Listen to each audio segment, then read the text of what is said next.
Welcome to OMA'S world. Today, I'll show you how to make the ultimate smash burger. Let's get cooking. These simple ingredients come together to create an incredibly flavorful burger. Combine the mayonnaise, ketchup, mustard, pickle relish, garlic powder, and paprika. Mix until smooth, then set it aside. Divide the ground beef into 4 equal portions. Roll them into loose balls. Don't press them too tightly. You want the meat to stay tender.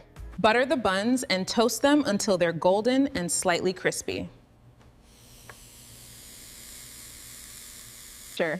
Place the beef on the hot skillet and immediately smash it as thin as possible. Season with salt and pepper.